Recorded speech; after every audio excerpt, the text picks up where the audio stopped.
Hello everyone, I'm Federico Mazzone from the University of Twente, and today I'm presenting you our work on efficient ranking, order statistics, and sorting under a class of homomorphic encryption schemes that include CKKS. First of all, for the people who might not be so into homomorphic encryption, you can imagine a secure outsourced computation scenario.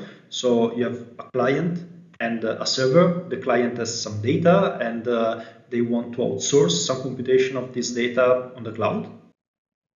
So the ideal functionality is that the client sends this data to the server. Then the server performs whatever computation on the data. And then the server returns the results to the client. However, in many applications, the data can be privacy sensitive, so the client might not be willing to simply send the data to the server. And privacy-enhancing technologies can be used in this case. And the technologies that specifically we're going to see and use today is called homomorphic encryption, which is substantially a form of encryption where you can perform computation directly on the encrypted data without decrypting them first. So the idea is that the client will generate a pair of secret public key, encrypt the data, send them to the server, who will be able to perform the computation under the homomorphism layer, and then return the encrypted result to the client, who will be then able to decrypt it. The specific homomorphic encryption scheme we consider is called the CKKS. It is an encryption scheme that works with the vectors of floating point values. This means that an entire vector is encrypted in a ciphertext. Just to be clear, you cannot encrypt individual values. You have to encrypt and work with the vector of values. CKKS natively supports three operations on ciphertext. One is component-wise addition of two ciphertexts. The other one is component-wise multiplication. And the third one is vector rotation by a plaintext index. If you want to do any other operation that is not among these three, you have to try to write it as a composition of these three operations. For example, if you want to compare two values, like if you want to tell whether x is greater than y, then the usual way to go is to write it as the sign of the difference of x minus y. And then you can approximate the sign function using a polynomial, for instance, using Chebyshev approximation. And then the polynomial can be evaluated using the native addition and multiplication in proper sequence. As you can see in the picture, the higher the approximation degree is, the higher and the more accurate the approximation is going to be. But at the same time, it's going to require more multiplications and addition to be evaluated, since you're going to have a higher degree polynomial. And this can make evaluating a homomorphic comparison computationally very expensive. And these results very often in the bottleneck in many FHE algorithms that are based on comparison. This is particularly true for algorithms that rely a lot on comparisons. For instance, if you want to sort a vector, or if you want to find their minimum or maximum. And just to be clear, the challenge here to do it specifically with the CKKS or similar scheme is that you cannot simply transport a plaintext algorithm and use it here, because you're not working with individual values anymore. You're working with vector of values. And you can potentially still work with individual values, but it's not going to be efficient, because, for instance, if you want to compare two values, this is going to be exactly as expensive as comparing two entire vectors of values. Existing solutions usually rely on transporting plaintext algorithms under FHE.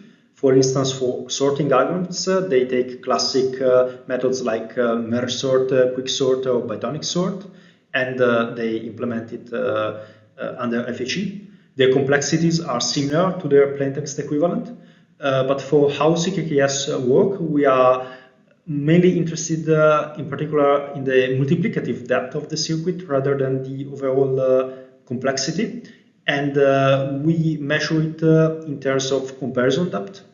With that, we mean the longest sequence of comparisons that must be executed sequentially, so that they cannot be parallelizable. And that is to make the complexity analysis agnostic with respect to the specific way a comparison is implemented.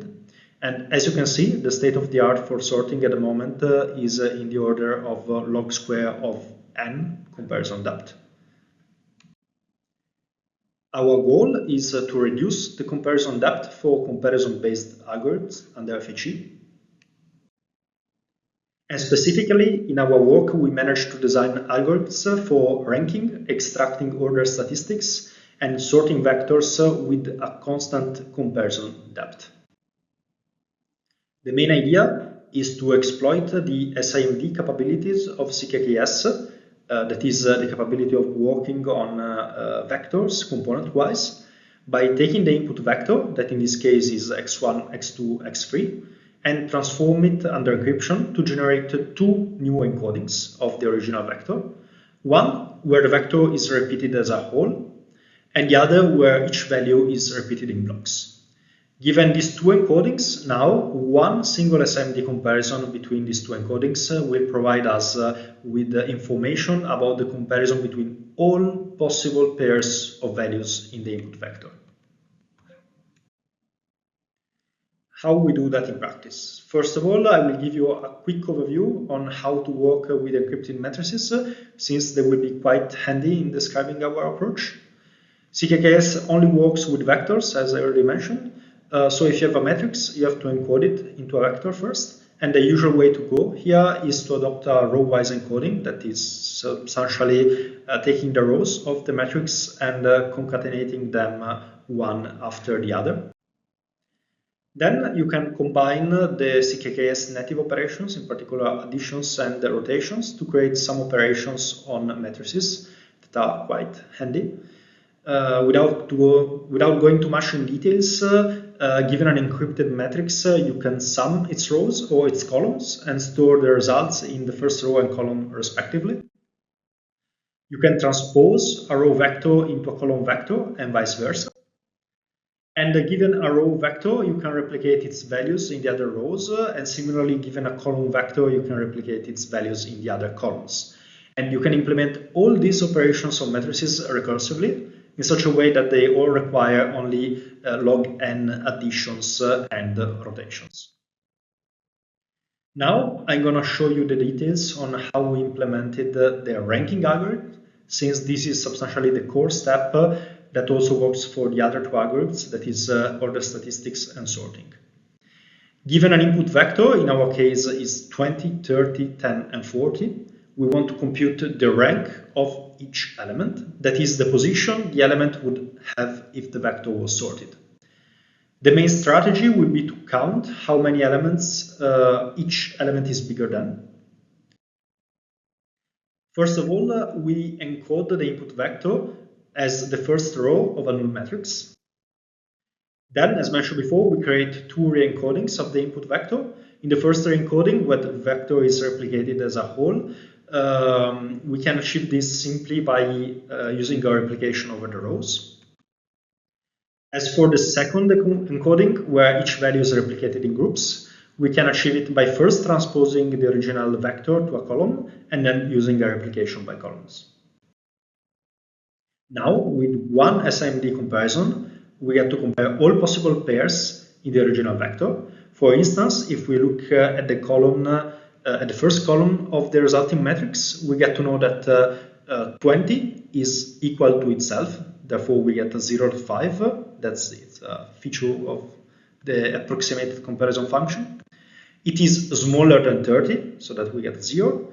It is bigger than 10, so we get a 1. And it is smaller than 40, so it gets a 0. Now, as you can see, the number of ones corresponds to the number of elements for which 20 is bigger than.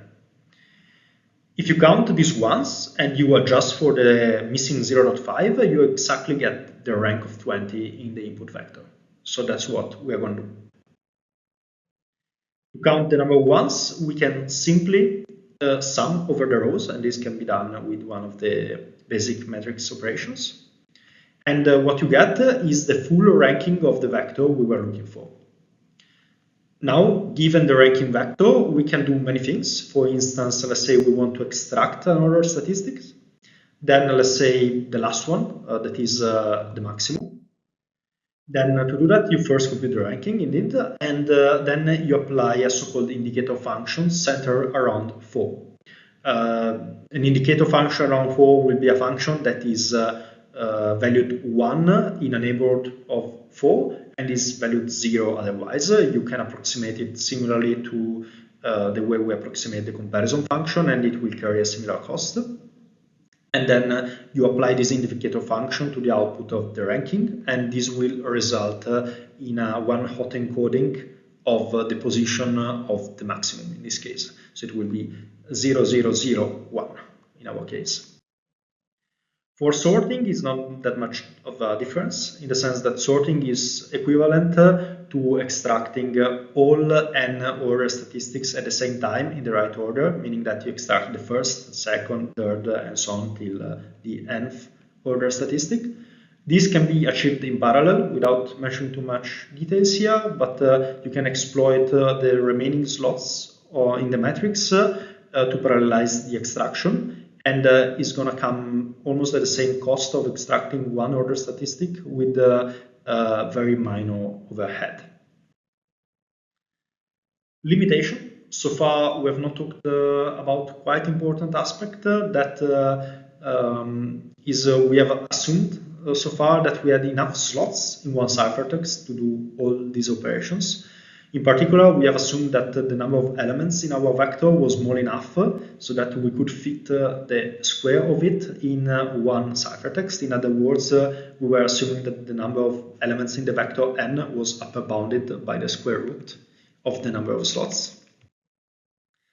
And our solution can still be adapted even to work after this limit is reached by encoding the original vector into multiple ciphertext, but then we incur some scalability issues. And as you can see from the charts, here we have the runtime of our solution for computing the argmax on the left and for computing the sorting on the right for an increasing number of vector points. And for small sizes, our solution, that is the one in green, is sensibly faster than existing solutions in blue. However, after a given threshold, they catch up, at least till there. This is mainly because our solution has very small constant cost, but it does not scale well, as mentioned. As soon as we exceed the capacity of one ciphertext. And if you have applications with small input sizes, our solution is most likely going to be the best pick.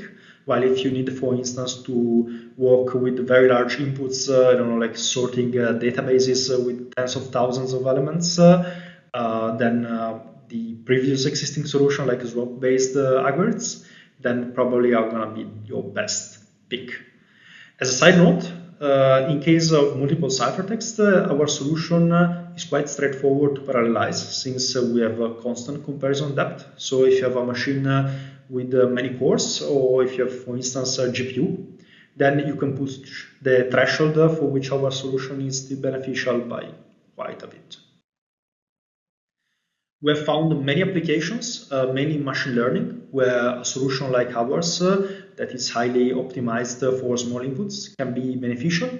The idea here is substantially to focus on solution where the size of the vector you need to compute on does not scale with the size of the dataset. Just to give you some practical examples from applications we are currently working on, if you do clustering with K clusters, you want to compute the argmin over the distance between each point and the K different centroids. So it's going to be an argmin over K values, and K is usually like 3, 5, 8, or at most in the order of some dozens, and does not depend on the number of points itself. Similarly, if you work, for instance, on time series, you want to do change point detection. There are different transformations that are there to defeat like outliers. And in that case, you want to compute like ranking of different time series points on a sliding window, and this sliding window usually has a size of 3 or 5, and it does not depend on the size of the time series itself.